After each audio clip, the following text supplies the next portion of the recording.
다 함께 사도신경 하시겠습니다. 나는 전능하신 아버지 하나님 천지의 창조주를 믿습니다. 나는 그의 유일하신 아들 우리 주 예수 그리스도를 믿습니다.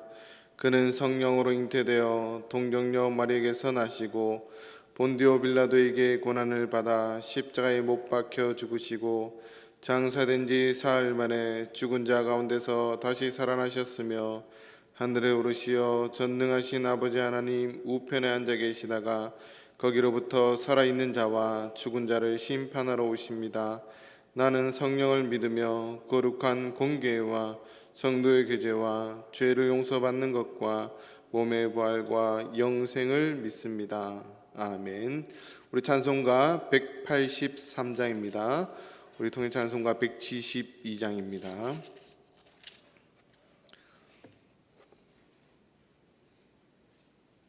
빈들의 마른 풀같이 시들은 나의 영혼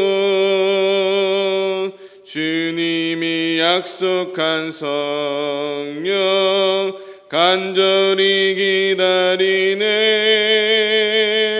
가물어 메마른 땅에 단비를 내리시듯 성령의 단비를 부어 새 생명 주옵소서. 반가운 빗소리 들려 산천이 춤을 추네. 봄비로 내리는 성령 내게도 주옵소서. 가물어 메마른 땅에 단비를 내리시듯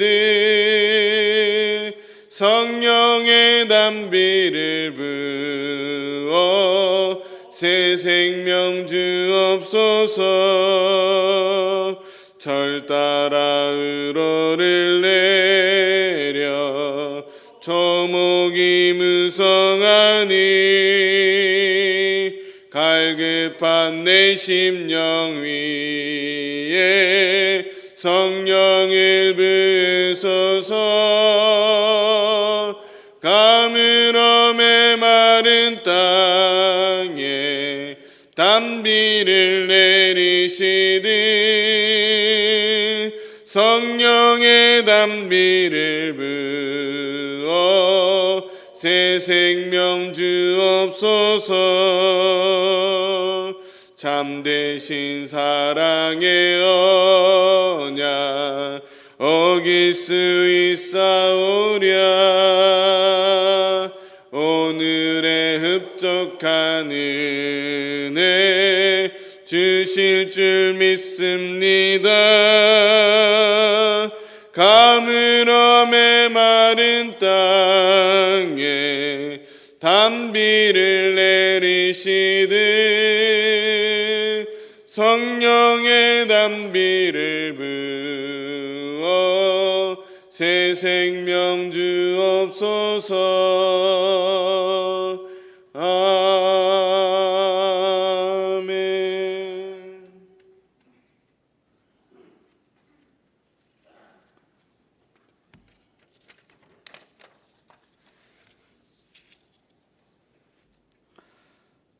다 함께 기도하겠습니다. 전능하시고 거룩하신 하나님 아버지, 지난주일 부활절 예배를 통하여 주님의 구원의 은혜와 사랑을 기억하게 하시고 사망의 근실을 깨뜨리시고 승리하신 주님을 바라보며 저희들이 신앙을 다시 한번 돌아보게 하신 주님의 은혜 감사드리며 주님 앞에 나와 찬양과 경배로 수요 예배에 참석하여 영광 돌리게 하심을 감사드립니다. 저희들이 부족함과 연약함을 나태함과 게으름을 불쌍히 여겨 주시고 죄와 허물을 용서하여 주시며 주님의 보혈로의 피를 정결케 하시고 영적 은혜로 충만케 하여 주시옵소서. 하나님의 창조 질서를 무너뜨리고 자연을 훼손하고 환경 오염시키는 비이성적인 행동의 대가는 엄청난 재앙으로 다가옴을 깨달아 알게 하신 주님, 자연을 보호하고 생활 속에서 환경에 오염되는 모든 행동들을 지혜를 주셔서 고쳐나가는 삶을 살게 하시고 후손들에게 아름다운 자연과 환경을 물려줄 수 있도록 은혜를 내려 주시옵소서. 코로나19로 인하여 전 세계가 고통과 긴장 속에서 마음을 조이며 살고 있습니다. 귀한 생명을 빼앗아가는 공포와 두려움에 벗어날 수 있도록 도와주시옵소서. 연구진과 의료진에게 지혜와 건강을 주시고 빠른 시일 내에 맞는 물량의 백신이 들어와 신속하게 접종되어 더 이상 확산되지 않고 예전과 같은 일상으로 돌아가 교회의 대면 예배가 회복되고 성도들의 신앙이 회복되게 하시며 위축된 경제와 모든 문화 활동들이 회복되게 하여 주시옵소서. 주님께서 여호수아에게 이 율법책을 내 입에 떠나지 말게 하며 주야로 그것을 묵상하여 그 안에 기록된 대로 다 지켜 행하라. 그리하면 너희 길이 평탄하게 될 것이며 행통하리라 하셨습니다. 어떤 경우에도 말씀이 중심이 되어 흔들리지 말고 주님이 주시는 지혜와 용기를 가지고 믿음 생활을 잘하게 하시고 저희들이 말씀을 듣고 지키며 실천하는 삶을 살아갈 때에 축복의 삶이 되게 하시고 거룩하고 어려운 삶을 살아가기 위해 노력하는 문청의 모든 성도들에게 영적인 축복과 육적인 축복으로 채워 주시옵소서. 한우로 고통 중에 있는 주의 자녀들 불쌍히 여기시고 찾아가 주셔서 치유하시고 회복되게 하여 주시옵소서. 담임 목사님 안식년을 맞아 영육간에 강건하게 하시고 권능으로 채워 주시옵소서. 말씀을 전하실 신금질 목사님 성령 충만케 하시고 말씀이 저희들의 생각에 깨닫는 은혜가 있게 하시고 마음의 감동으로 채우시는 시간 되게 하여 주시옵소서.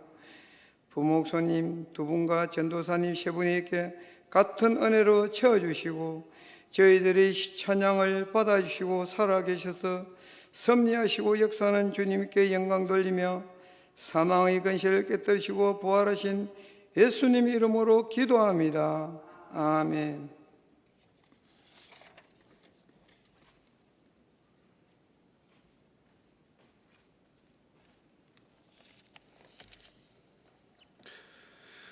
주님께 주신 말씀은 우리 신약성경 요한복음 20장 24절에서 29절까지의 말씀입니다.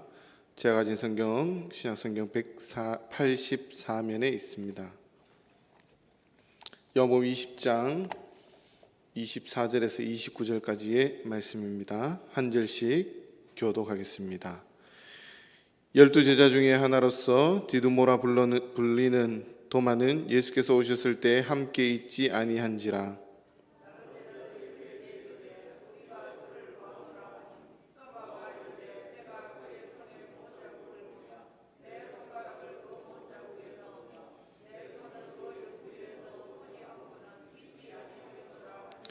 여드를 지나서 제자들이 다시 집 안에 있을 때 도마도 함께 있고 문들이 닫혔는데 예수께서 오사 가운데 서서 이르시되 너희에게 평강이 있을지어다 하시고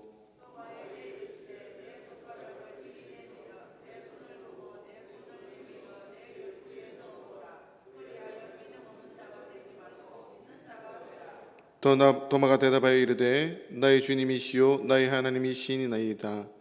예수께서 이르시되 너는 나를 본 거로 믿느냐? 보지 못하고 믿는 자들은 복되도다 하시니라. 아멘. 우리 앞뒤자로 인사하겠습니다. 잘 오셨습니다. 은혜 받고 돌아갑시다. 기독교는 계시의 종교입니다. 그 중에서도 예수 그리스도의 성육신 사건과 십자가와 부활 사건은 유일회적인 사건이며 계시 중에서도 최고의 절정을 이룹니다. 그렇다면 예수님의 부활 사건이 오늘날 나와 우리와 또 세상 사람들에게 어떤 의미가 있는지 함께 나누고자 합니다. 오늘 읽은 본문은 우리들에게 특별한 의미를 가집니다. 왜냐하면 도마와 예수님과의 만남은 예수님과 함께한 제자들, 즉 1세대와 예수님께서 떠난 후 예수님을 믿는 2세대를 연결하는 사건이기 때문입니다. 요한복음에도 도마는 매우 설득하기 힘든 인물로 소개하고 있습니다. 그는 요즘으로 말하면 실증주의자입니다.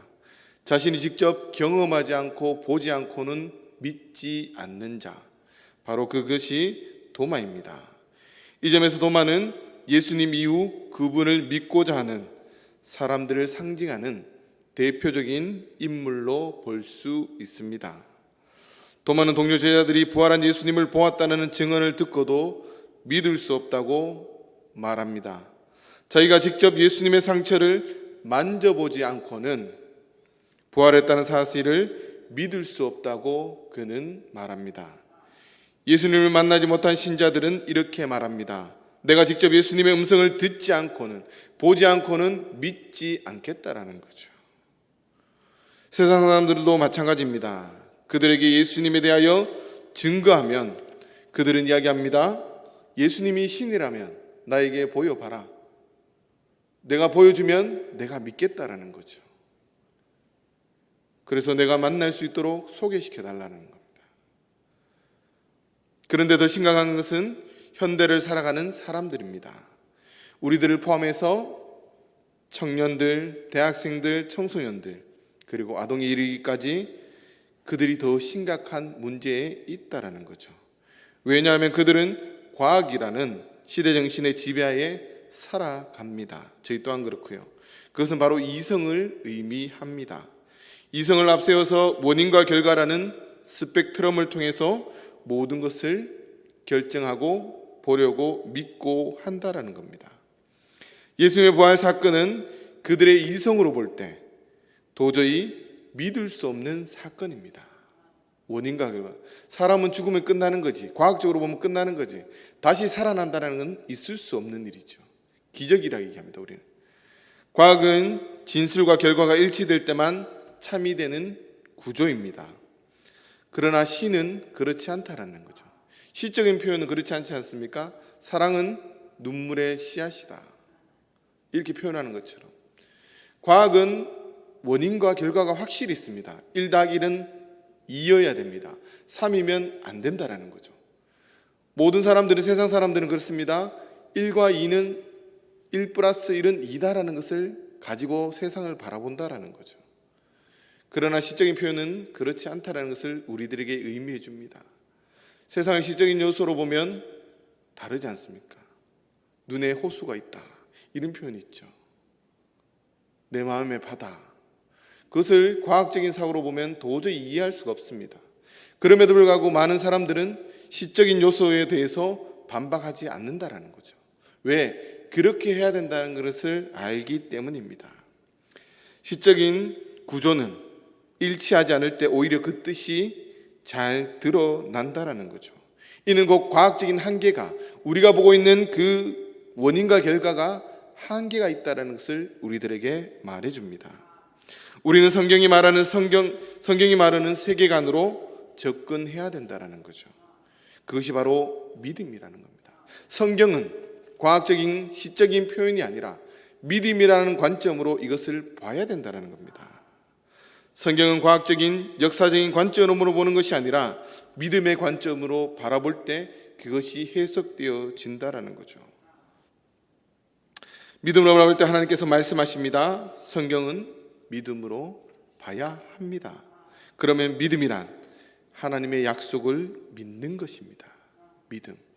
어떤 약속을 우리가 믿습니까? 첫 번째로 하나님은 당신의 품 안에서 창조하신 이 세상과 모든 사람들을 어떤 역경 가운데서도 포기하지 않고 끝까지 사랑하시며 구원으로 인도하시겠다라는 그런 약속입니다. 두 번째로 세상의 그 어떤 불의가 하나님의 의로움을 가로막을지라도 하나님은 한 생명도 버리지 않고 마침내 모든 생명의 아버지 하나님, 그 하나님이 되시겠다고 약속합니다. 마지막으로 하나님은 이 모든 약속의 증표로서 예수 그리스도를 우리에게 보내셨으며, 또한 마침내 재림하실 예수 그리스도를 통해서 하나님의 나라 천국을 이 땅에 완성하시겠다라는 약속이라는 것이죠. 믿음의 내용은 바로 이것입니다. 우리가 이 세상 가운데 힘들고 어렵고 고통스럽지만 참고 견디고 이겨낼 수 있는 힘은 바로 이 믿음에서 온다라는 거죠. 예수 그리스도께서, 하나님께서 우리를 버리시지 않는다라는 그 약속의 말씀, 그리고 부활의 신앙을 가지고 정말 예수님께서 다시 부활하셨던 것처럼 우리도 하늘나라로 부활하실 것이라는 그 믿음이 있기 때문에 우리는 예수 그리스도를 따르는 것이고 또 하나님을 쫓아가는 것입니다. 믿음을 통해 십자가의 사랑과 부활 사건을 고백할 수 있습니다. 우리 힘으로는 안 된다라는 겁니다. 전적인 하나님의 은혜가 있어야지만이 부활을 입술로 고백하고 마음으로 믿어지는 것입니다. 우리들이 부활을 믿을 수 있는 것도 믿음을 통해서입니다. 믿음은 볼 수 없는 것을 볼 수 있게 하는 창이라는 겁니다. 성령의 역사를 통해서 우리는 그것을 바라볼 수 있는 것입니다. 로마서 10장 17절 말씀에 그러므로 믿음은 들음에서 나며 들음은 그리스도의 말씀으로 말미암느니라고 말씀하십니다. 믿음은 그리스도의 말씀을 들음을 통해서 나타난다라는 거죠. 이것은 예수님과 도마의 만남에서도 잘 나타납니다. 예수님은 도마에게 죽음의 상처에 손을 넣어보라고 말씀합니다. 봐라. 여기서 중요한 것은 두 가지입니다. 첫째는 도마가 예수님의 명령과 자신의 욕구대로 예수님의 상처를 만지지 않았다라는 겁니다. 만약 도마가 그 상처를 만진 후 믿고 고백했다면 도마의 믿음은 기적신앙이 됩니다. 그것은 엄밀한 의미에서 신앙이라고 말할 수 없습니다. 27절 말씀에 자신의 손으로 직접 만져보고야 믿겠다는 도마를 향해서 예수님은 그리하여 믿음 없는 자가 되지 말고 믿는 자가 되라고 책망하십니다. 예수님은 이런 신앙을 믿음 없는 자의 신앙이라고 말씀하고 있습니다. 그러나 도마는 예수님의 상처를 만져보고 부활을 믿은 것이 아니라는 겁니다. 말씀을 듣고 믿었습니다. 신학자 볼트만은 도마가 예수를 믿은 것은 직접 만지는 체험이 아니라 예수님의 선포의 말에 의한 것이라고 지적하고 있습니다. 그 말씀을 듣고 도마는 믿었다라는 거죠. 또 다른 하나는 도마의 위대한 신앙 고백이라는 겁니다. 도마는 자신의 의심이 검증되었기 때문에 신앙 고백을 한 것이 아니라는 겁니다. 예수님의 말씀에 복종함으로 위대한 신앙 고백을 할 수 있었습니다. 도마의 신앙 고백은 나의 주님이시오 나의 하나님입니다. 그것은 요한복음 1장 1절의 말씀인 태초에 말씀이 계셨느니라. 이 말씀이 하나님과 함께 계셨으니 이 말씀이 곧 하나님이시라는 그 말씀을 깨달은 고백에서 나온 것입니다. 도마는 예수님을 독생하신 하나님의 아들로 고백했다라는 겁니다. 우리가 지금 예수 그리스도의 성육신 사건과 십자가와 부활 사건을 믿고 고백할 수 있는 것은 성령의 역사 가운데 예수님의 말씀을 믿음으로 가능한 것이라는 거죠. 이렇게 믿을 수 있는 것도 우리 가운데 성령님이 계시기 때문에 가능한 것입니다. 당시 로마 황제 도미티안은 자신을 신격화했습니다. 로마의 많은 황제들은 특별히 자신이 주피터 신의 화육이라고 자처했습니다. 그래서 의상이나 이미지를 주피터 신처럼 갖추고 사람들 앞에 나타났습니다. 그리고 자신을 주라고 신이라고 고백하게 했다라는 겁니다. 만일 그대로 따르지 않는 경우 가혹한 박해를 가했습니다. 기독교인들이 이에 따르지 않자 혹독하게 박해를 가했는데 사자의 밥이 되게 한다든지 기둥 위에 달아놓고 화형을 청한다든지 여러 가지 모습들로 그들을 박해했다라는 거죠. 그런 가운데 도마는 죽음을 각오하고 신앙 고백을 공개적으로 선언하는 겁니다. 조용히 얘기했다는 게 아니라 크게 선포하고 고백했다는 겁니다. 나의 주, 나의 하나님이라는 그 고백. 그 당시에 주는 로마 황제 말고는 쓸 수 없습니다. 빛이란 용어도 황제 말고는 쓸 수가 없습니다. 이스라엘은 속국이었고 특별히 로마에서 관심을 가지는, 로마에서 직접 총독을 보낸 그 지역이기 때문에 주라고 얘기한다는 것은 반역행위였습니다. 죽음을 의미한다는 거죠. 도마의 고백은 베드로의 신앙 고백보다 월등한 신앙 고백입니다. 베드로는 예수님을 가리켜 하나님의 아들이라고 고백했지만은 도마는 예수님이 하나님이라고 고백했기 때문입니다. 마리아는 선생님이라고 이야기합니다.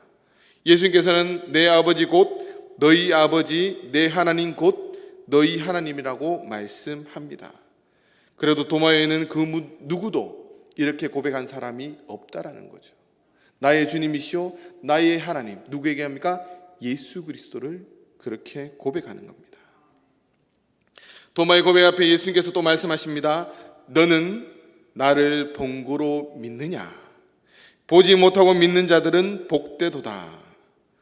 이 말씀을 원어로 번역하면 이렇습니다. 너는 나를 본고로 믿는구나. 그러나 나를 보지 못하고 믿는 자들도 보고 믿는 자와 같이 복되다라는 겁니다. 이 말씀은 서로 다른 두 세대를 대상으로 말하고 있다라는 겁니다. 앞부분은 바로 1세대, 예수님의 죽음과 부활을 봤던 그 1세대, 보았던 세대를 이야기합니다.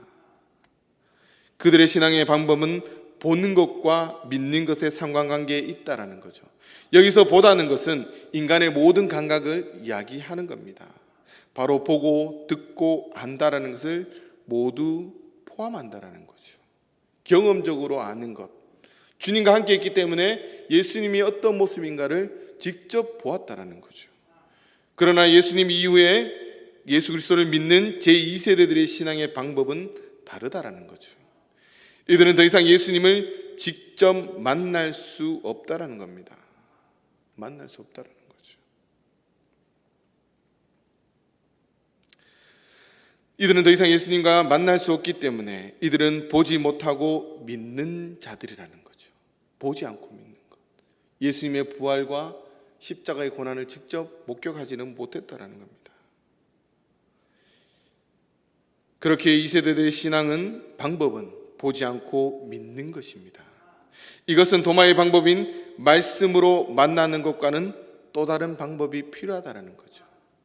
도마는 경험도 있고 말씀도 듣고 믿었지만 저희들은 그것에 하나가 더 필요한데 바로 무엇이냐면 보혜사 성령님을 통해서 말씀을 듣고 믿는 것입니다. 성령님을 통해서 우리가 예수 그리스도의 죽음과 부활을 믿고 고백할 수 있는 것입니다. 나의 힘이 아니라 성령의 능력으로. 그렇게 보면 우리는 도마보다 한 걸음 더 앞서 있는, 한 걸음 더 나가야 되는 그런 사람이라는 거죠. 성령을 통해서 우리는 예수님을 만나게 됩니다. 경험하게 된다는 거죠.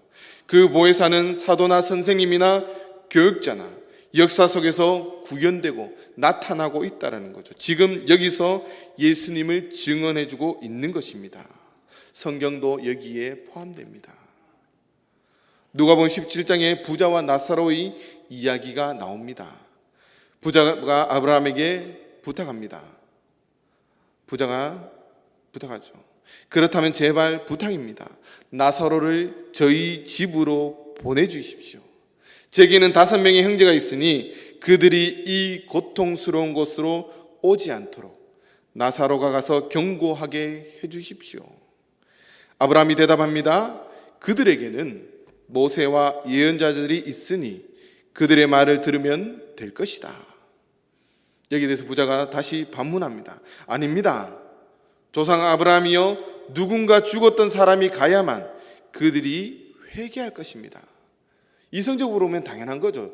죽었던 사람이 살아나면 다 믿는다라는 거죠. 그러나 아브라함은 그에게 다시 이야기합니다. 그들이 모세와 예언자의 말을 듣지 않으면 비록 죽은 사람들 가운데 누가 살아난다 해도 그들은 믿지 않을 것이다라는 거죠. 죽은 사람이 돌아와도 그걸 보면 신기해하겠지만 믿지는 않는다라는 거죠. 마음속으로 믿지는 않는다라는 겁니다. 그래서 오늘 이 시대는 많은 믿음의 선진들을 통해서, 성경을 통해서, 또한 선생자를 통해서 끊임없이 우리들에게 선포되어지고 우리는 그것을 성령을 통해서 믿게 된다라는 거죠. 그리고 더 많은 신앙 고백만으로 끝나지 않았다라는 겁니다. 부활의 주님과 함께 새로운 삶, 부활의 삶을 살았습니다. 신앙 고백으로 끝나지 않고 부활의 삶을 산 것입니다. 현재 지금 신앙의 삶, 부활의 삶을 살아야 된다는 말씀입니다. 도마는 그 이후에 자기 목숨을 내놓을 정도로 예수 그리스도를 증거하는 삶을 살았다는 거죠. 우리도 그러한 삶을 살아야 되는데, 그러면 부활의 삶이 무엇이냐라는 거죠. 우리가 부활 신앙으로 살아야 된다 얘기하는데 과연 그것이 무엇이냐라는 겁니다. 요한복음에서 말하는 것은 바로 이것이라는 것인데, 영남신학대학교 김춘기 교수님이 쓴 책에서, 만남의 복음이라는 그 책에서 이렇게 얘기합니다. 예수님과 만난 사람은 하나님의 자녀가 된다는 거죠. 결과로 이것들은 그들이 전과는 전혀 다른 새로운 존재, 그 존재로 탄생된다는 것을 의미합니다. 이런 하나님의 자녀만이 소유하는 특성이 있는데 바로 세 가지라는 겁니다. 첫 번째, 생명입니다. 생명. 여몸에 나타난 예수에 대한 대표적인 상징은 예수님이 생명이다 라는 것입니다. 그것은 나는 생명의 떡이다, 나는 생수다, 빛이다, 나는 생명이다 등으로 표현하고 있습니다. 그렇다면 생명을 얻는 길은 단 한 가지밖에 없습니다. 그것은 생명인 예수님과 만나는 것입니다. 그리고 영접하는 것이죠. 예수님과의 만남은 생명과의 만나는 것입니다. 생명과 만나는 것이며 동시에 생명과 관계성을 가지는 것입니다. 생명은 소유의 개념이 아니라는 거죠. 생명은 관계의 개념이라는 겁니다. 누구와?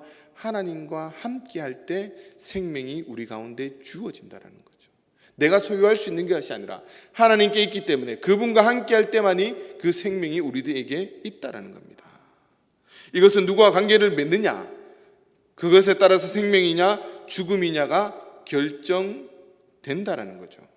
생명이신 예수님과의 관계성을 가진 사람은 예수님의 생명과 연합하게 되어 생명을 얻게 되고 생명인 예수님과 관계성이 없는 사람은 생명과 연합되지 않는 죽음에 이르게 되는 것입니다. 그러므로 생명은 예수님과 만남으로 그와 하나 되는 관계를 의미한다라는 거죠. 나와 관계가 있다라는 거. 우리 한국 사람은 특히 좋아하잖아요. 너 누구를 안다라는 거. 관계가 있다라는 것. 보지 않고 믿는 자들에게 복이 있는 것은 이런 생명의 관계, 곧 예수님과 하나 되는 복을 주셨다라는 겁니다.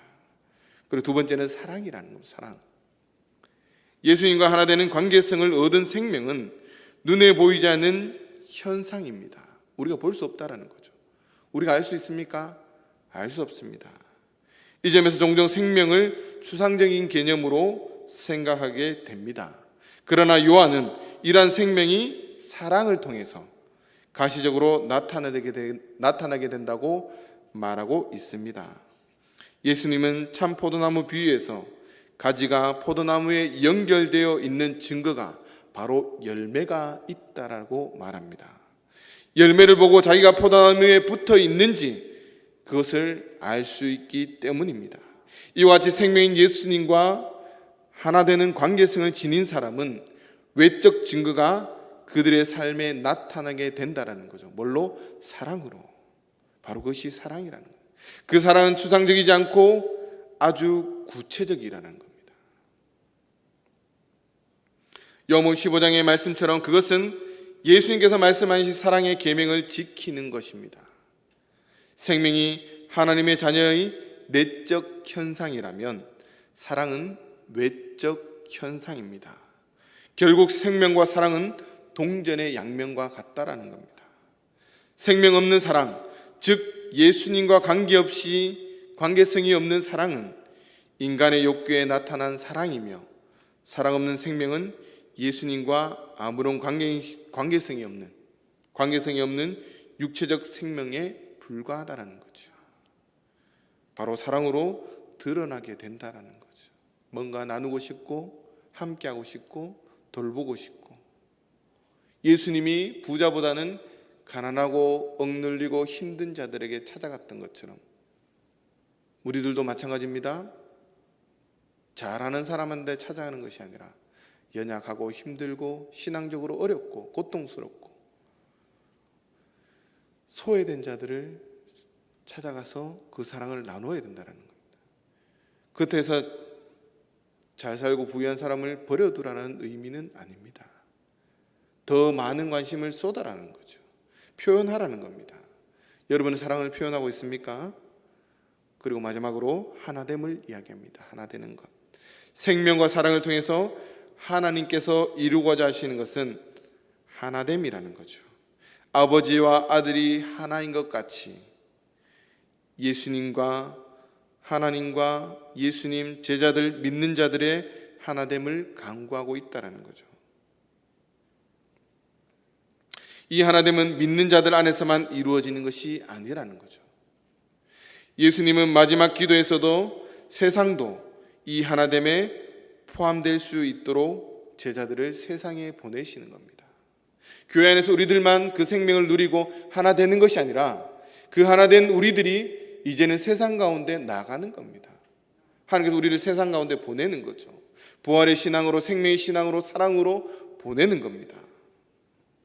그렇다면 하나됨의 궁극적 목적은 요한복음 3장 16절에 나오는 말씀입니다. 다들 잘 아시죠? 하나님이 세상을 이처럼 사랑하사 독생자를 주셨으니 그를 믿는 자는 멸망하지 않고 영생을 얻게 하려 하심이라. 그를 믿는 자를 성취하는 것이라는 거죠.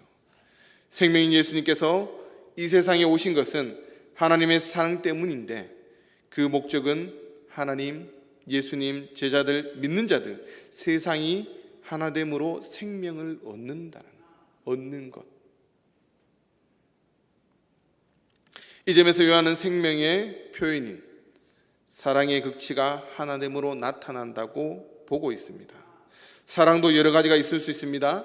그러나 사랑의 극치는 개인적인 사랑이 아니라 서로 하나 될 수 있는 구조 속에서, 종교 속에서, 이념 속에서, 세상 속에서 사랑으로 하나 되는 것입니다. 이것은 메시아 시대에서 나타나는 평화의 상징과 일치한다는 거죠. 하나님의 평화, 샬롬과 일치하는 것입니다. 예수님은 이사야서 65장 25절에서 이렇게 얘기합니다. 우리 한번 같이 읽었으면 좋겠습니다. 함께 봉독하겠습니다. 이리와 어린 양이 함께 먹을 것이며 사자가 소처럼 짚을 먹을 것이며 뱀은 흙을 양식으로 삼을 것이니 나의 성산에서는 해함도 없겠고 성함도 없으리라. 여호와의 말씀이니라. 하나됨을 성취하는 것이 바로 저런 모습이라는 거죠. 이런 하나 되는 사랑은 적극적인 사랑인 동시에 공동체적이며 우주론적이라는 거죠. 많이 뻗어간다는 겁니다. 예수님과의 만남으로 하나님의 자녀가 된 우리들은 내적으로는 예수님의 생명인 영생을 지니고 외적으로는 사랑을 실천하게 된다는 거죠. 그 사랑이 우리 가운데서 끝나는 것이 아니라 세상 가운데 선포되어져야 된다는 거죠. 개인적으로 머무는 것이 아니라 그것이 예수님과 제자들, 믿는 자들, 거기서 더 나아가서 세상에 믿지 않는 자들에게까지 나가는 것, 거기서 지구를 떠나서 우주까지도 뻗어나가는, 그것이 하나님께서 말씀하시는 창조적 사역을 행하는 것입니다. 그것이 우리 가운데 필요하다라는 거죠. 우리는 모두 예수 그리스도의 생명을 받은 자들입니다.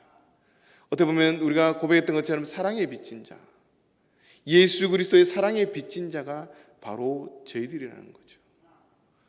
부활의 신앙을 가진다라는 것은 그 사랑에 빚진 자, 생명을 소유하고 그것을 깨달은 우리가, 먼저 된 우리가 그 생명을 사랑으로 바꿔서 세상 가운데 나누는 겁니다. 예정론은 결정론이 아닙니다. 세상 사람들은 아직까지 지금은 주님을 모르고 있지만 죽기 전까지 그들이 누구를 통해서 복음을 듣고 돌아올지는 알 수 없다라는 거죠. 하나님이 그들을 포기하지 않기 때문에 우리들도 그들에게 복음을 전하는 겁니다. 죽는 날까지. 그가 죽는 날까지 우리에게 책임성은 그들에게 부활신앙, 생명신앙을 나누는 것이고 전하는 것이죠. 그것을 위해서 우리를 부르셨고 또한 문창교를 세우셨고 문창교를 통해서 그런 놀라운 역사를 이루어 가기를 원하신다라는 겁니다. 거기에 나를 부르셨고 나를 사용하기를 원하신다라는 것.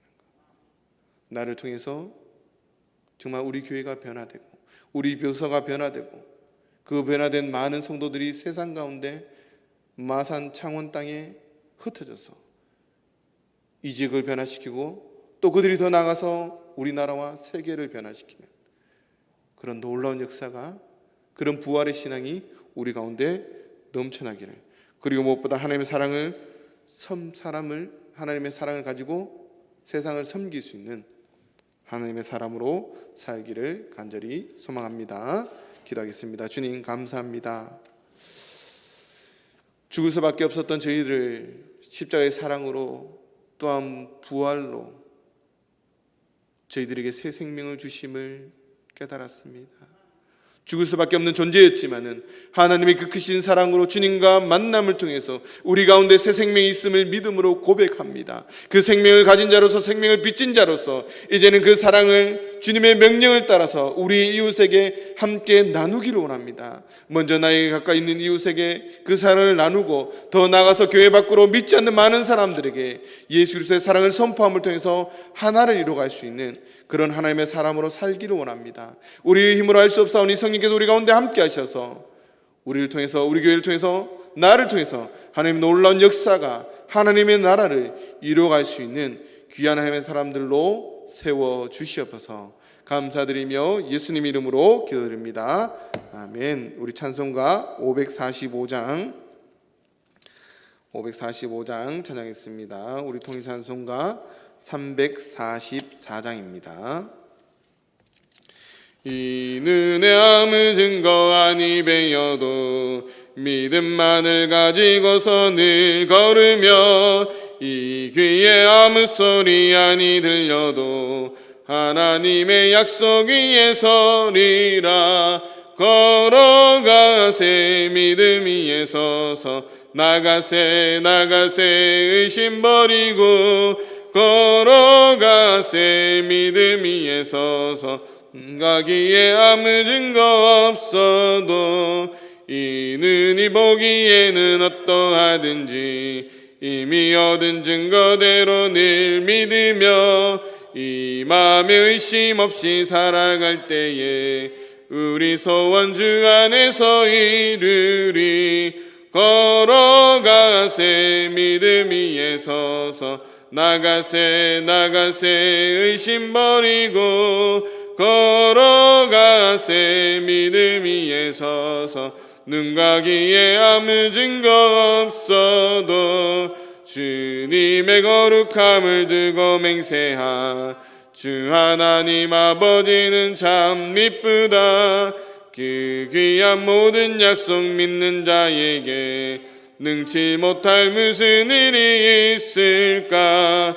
걸어가세 믿음 위에 서서 나가세 의심 버리고 걸어가세 믿음 위에 서서 눈과 귀에 아무 증거 없어도. 아멘. 우리 교회 소식입니다.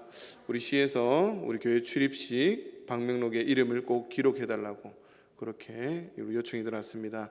우리 새벽기도라든지 언제든지 교회 오시면 온도를 체크하시고 꼭 방명록에 자기 이름을 기록해 주시면 감사하겠습니다. 나머지 광고는 주보를 참고하시기 바랍니다. 우리 주신 말씀을 기억하며 함께 기도하길 원합니다. 정말 생명을 가진 자로서 이제는 그 생명을 함께 나누며 부활 신앙으로 정말 살아계신 하나님과 함께 승리할 수 있는 저희들이 되게 해달라고, 또 우리 교회를 위해서 우리 교회가 부흥성장할 수 있도록, 또 코로나 이 시대 가운데서도 우리 교회를 쓰임받게 된 주님 앞에 쓰임받는 교회로 우리 안식년을 가고 있는 우리 담임 목사님을 위해서, 또 우리 중직자들을 위해서, 또 우리 교회 학교와 또 코로나를 위해서, 또 무엇보다 한우들을 위해서 우리 주여 삼창 외치고 다 함께 기도하겠습니다. 주여 주여 주여. 아버지 하나님 감사합니다. 귀한 말씀 주심을 감사합니다. 아버지 그렇습니다. 정말 내가 새 생명을 받은 자로서, 아버지 하나님 만남을 통해서 하나님의 새 생명을 누리는 자로서, 아버지 이 생명을 내가 가진 자로서 이제는 그 생명을 함께 나누길 원합니다. 아버지 사랑이 정말 깨달은 자로서 이제는 내가 이웃을 섬기기 원하며 가난한 자를 섬기기 원합니다. 아버지 세상에 믿지 않는 사람들에게 복음을 증가하며 그 사랑을 증가하며 하나님을 나아가길 간절히 소망하오니, 아버지 나에게 함께 하시고 붙잡아 주셔서 우리 문창교회 가운데 믿음이 있는 자들에게 모여서 성님이 역사하셔서 그들이 정말 말씀을 들을 때 그 말씀을 하나님을 만날 수 있는 그런 놀라운 역사를 할 수 있도록 하시고, 하나님을 만남을 통해서 새 생명을 얻게 하시고 새 생명을 가진 자로 하나님의 사랑을 다시 한번 느끼게 하시고 체험하게 하시고, 그 사랑을 가지고 세상 가운데 하나님의 놀라운 역사를 선포하며 나갈 수 있는 그런 부활 신앙을 가지고 살아갈 수 있는 믿음의 사람들 될 수 있도록 주님 역사하여 주셔서, 아버지 부활 신앙이 있다는 것은 내게 생명이 있음을 고백하는 것이고 내가 살아있음을 고백함이고 하나님이 안에 거하고 있음을 알게 되는 것입니다. 이젠 그 사랑을 가지고 정말 방방곡곡에서 예수를 증거하는 저희들의 삶이 될 수 있도록 주님 역사하여 주셔서, 아버지 우리 교회가 정말 더욱더 부흥성장할 수 있도록 도와주시고, 이 코로나 시대 가운데서도 하나님의 말씀을 국간에 세워지게 하시고 하나님의 교수님 받는 교회로 세워질 수 있도록 주님 역사하시고, 모이게 힘쓰고 주님과 동행해 나갈 수 있는 귀한 교회 될 수 있도록 주님 역사하여 주셔서, 우리 한생명 우리 삶고생 우리 의견을 강건함을 채워주시고 성령 능력 가운데 여러분 잡으셔서 아버지만 잘 안식할 수 있도록 도와주시고, 모든 것들이 은혜 가운데 잘 진행되어질 수 있도록 하나님께서 언제나 붙잡으시면서 함께 나갈 수 있도록 주님 역사하여 주셔서, 우리 세우신 당론 가운데 언제나 붙잡으시고 영적인 아버지로서 정말 우리 교회들을 믿음을 기도해 나갈 수 있는 장로님들 될 수 있도록 도와주시고, 우리 장로님 먼저 사랑으로서 모범이 될 수 있는 귀한 장로님들 될 수 있도록 도와주시고, 그 모습들 통해서 우리 하나님 사랑과 원장님들이 따라갈 수 있도록 도와주시고, 아버지 교회 군인들이 먼저 헌신되게 하시고 먼저 기도하는 일이나 예배하는 일이나 열심으로 나가기도 하시고 전도하는 일이나 최선을 다하며 나갈 수 있는 그런 증기자들 될 수 있도록 주님 역사하시고, 정말 믿음인 자로서 예수의 사랑을 증가하며 나갈 수 있는 연합자들 될 수 있도록 주님 역사하시고, 무엇보다 교회의 약자들을 위해서 헌신하게 하시고 사랑을 나누게 하시고 그들의 관심을 모이면서 예수의 사랑을 증가하며 살아갈 수 있는 저희들이 될 수 있도록 주님 역사하여 주셔서, 우리 교회 길을 붙잡아 주셔서 정말 우리 아이들이 정말 차고 넘치는 교회가 되게 하여서 안 된다고 힘들고 어려운 상황 속에 있지만은 하나님 저희들에게 지혜 주시고 성경 능력 가운데 우리 교사들이 깨어지게 하시고, 아버지 교사들에게 예수님의 사랑을 아버지 다시 한번 그 열정들을 다시 한번 세워주셔서 정말 우리 아이들이 넘쳐나는 아버지 그런 놀라운 역사를 다음 세대가 넘쳐나는 교회가 될 수 있도록 다시 한번 회복시켜 주셔서, 지금도 중요한 환우들이 있습니다. 우리 병원에서 집에서 우리 가정에서 아프고 힘드는 많은 성도들 아버지 예배 나와서 예배드리기 원하지만은 아버지 간절히 소망하지만은 아버지 하나님 육신의 여기까지 예배 나오지 못할 많은 환우들 어디든지 주님 지켜주셔서 영원함의 치료의 손길로 함께 하셔서 그를 취하시고 고쳐주셔서 하나님 놀라운 역사를 낼 수 있도록 주님 역사하여 주셔서 치료의 강사를 발휘사 그들을 온전히 회복해 주시니 그런 놀라운 역사를 낼 수 있도록 하시고, 그 만남을 통해서 다시 한번 회복되게 하시고 아버지 예수의 사랑이 회복되게 하시고 아버지 그래서 정말 놀라운 간증을 하며 살아갈 수 있는 귀한 삶들이 될 수 있도록 주님 역사하여 주시면서, 아버지 하나님 마창현 우리 성원들을 붙잡아주시고 이 성원씨를 붙잡아주시고 마산을 붙잡아주시고 하나님의 정말 놀라운 역사를 일어나는 그런 시가 될 수 있도록 주님 역사하시고, 아버지 코로나가 빨리 종식될 수 있도록 주님 역사하여 주셔서 모르는 이적인들과 모든 약국들 위해서 우리 정말 그 코로나가 빨리 소멸되어서 정말 예전같이 주님을 찬양하며 주님을 높여드릴 마음껏 모이게 하시고 마음껏 찬양하게 하시고 마음껏 예배드릴 수 있는 그런 놀라운 역사를 할 수 있도록 주님 역사하여 주셔서, 주님 감사합니다. 이 자리에 불러주시고 말씀을 듣게 하시니 감사합니다. 그 말씀대로 온전히 이루어지게 하게 도와주시고 우리와 함께 기도했던 것들 다 들어 응답하여 주시옵소서. 감사드리며 예수님 이름으로 기도드립니다. 아멘. 하늘에 계신 우리 아버지의 이름을 거룩하게 하시며 아버지의 나라가 오게 하시며 아버지의 뜻이 하늘에서와 같이 땅에서도 이루어지게 하소서. 오늘 우리에게 일용할 양식을 주시고 우리가 우리에게 잘못한 사람을 용서하여 준 것 같이 우리 죄를 용서하여 주시고 우리를 시험에 빠지지 않게 하시고 악에서 구하소서. 나라와 권능과 영광이 영원히 아버지의 것입니다. 아멘.